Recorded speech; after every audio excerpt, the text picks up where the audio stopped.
Currently, Canada spends approximately $83 billion a year on old age security, far more than any other line item in the federal budget. And roughly $14 billion of that total flows to retirees and households with six-figure incomes. Because under existing rules, households earning up to $182,000 will still receive the roughly $18,000 full subsidy for OAS. We have many retirees who recognize that it is the biggest part of the federal budget and that it is disproportionately driving the deficit. If you just look at the annual increase in spending from 2014 through to 2029, that's the latest year we have a budget projection, annual spending on old age security will increase by $60 billion a year. That amount will be equivalent to the entire deficit projected for 2029. And so it's not the case that we don't need old age security. There are 400,000 poor retirees. But when you're spending $80+ billion right now on old age security, no senior should be poor. And so our proposal would ask financially secure retirees to take less. Many are willing to do so. That would free up our ability to add $5,000 for every one of the seniors who falls below our official poverty measure, virtually eliminating seniors' poverty.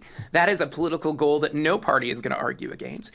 And even on top of that, it still frees dollars to add an extra $1.5 billion for housing, $1.5 billion a year for childcare, $1.5 billion for youth employment. It could cover the entire GST credit increase that was just announced. That's the scale of the change that we're talking about, which is why the patriotism that our seniors are demonstrating in this video is so important in this moment, because there are not very many other ways that as we try and secure our country's fiscal foundation, make sure that affordability happens domestically while we take on these international threats, there are very few other ways to actually find comparable dollars. I write a column every other Saturday in the Globe and Mail in the personal finance section. And right next to my column is something called the financial facelift.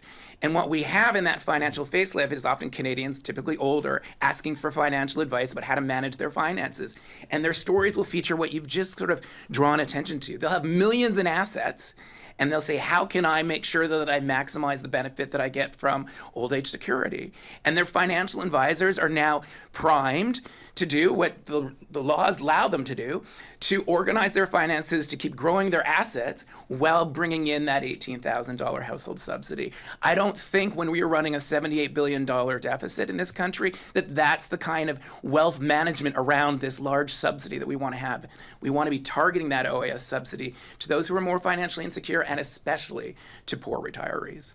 What we need right now is solidarity between young and old. Like, we're not pitting generations against one another here. We have retirees saying they want to do their patriotic duty to secure the financial foundation of this country so we can eliminate seniors' poverty and invest in their kids' and grandchildren's generation. That's the kind of solidarity we need at this moment of increased precarity and insecurity domestically and globally. And I am delighted to say that I think we are recommending one federal pathway forward that can deliver so much of that.